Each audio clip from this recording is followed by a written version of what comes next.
மதிய வணக்கம் மாணவர்களே. நம்ம செய்யக்கூடிய செயல்பாடு தமிழோடு விளையாடு. தமிழோடு விளையாடல நிறைய செயல்பாடுகள் பண்ணியிருக்கோம். இது நம்ம ஏற்கனவே படித்த விஷயங்களை ஒரு சிறிய விளையாட்டு மூலமாக பார்ப்பது.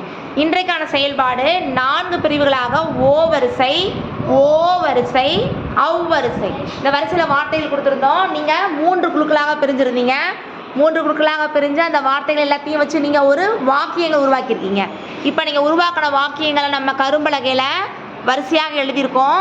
இப்போ ஒவ்வொருத்தராக நீங்கள் என்ன வாக்கியம் உருவாக்குனீங்களோ அதை கரும்பலையில் நீங்கள் வாசித்து காமிச்சிட்டு போவோம். தயாரா நீங்கள்?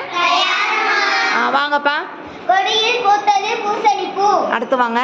வெயிலுக்கு மோர் குடித்தேன், திருவிழாவில் பொம்மை வாங்கினேன், பசித்தது சோறு சாப்பிட்டேன், எலி பந்தில் இருந்து ஓடியது, இது என் மோதிரம். அம்மா பொம்மை கொட்டு வைத்திருந்தாள், குளிர் அடித்தது போர்வை போத்தினேன், பப்பால் பழம் தின்னும், நாங்கள் மளிகை தோட்டம் சென்றோம், குழாயில் சொட்டு சொட்டாய் நீர் வடிந்தது. குழாயில் சொட்டு சொட்டா நீர் வடிந்த. எல்லாருமே சிறப்பாக வாசிங்க. இதுல இருந்து நம்ம என்னென்ன வார்த்தைகள் தெரிஞ்சிருக்கோம்? ஓ வரிசை, அவ்வரிசை. இந்த வரிசையில வரக்கூடிய வார்த்தைகளை வச்சு நமக்கு வாக்கியம் எழுதுவதற்கு பழகியிருக்கோம். நன்றி மாணவர்களே.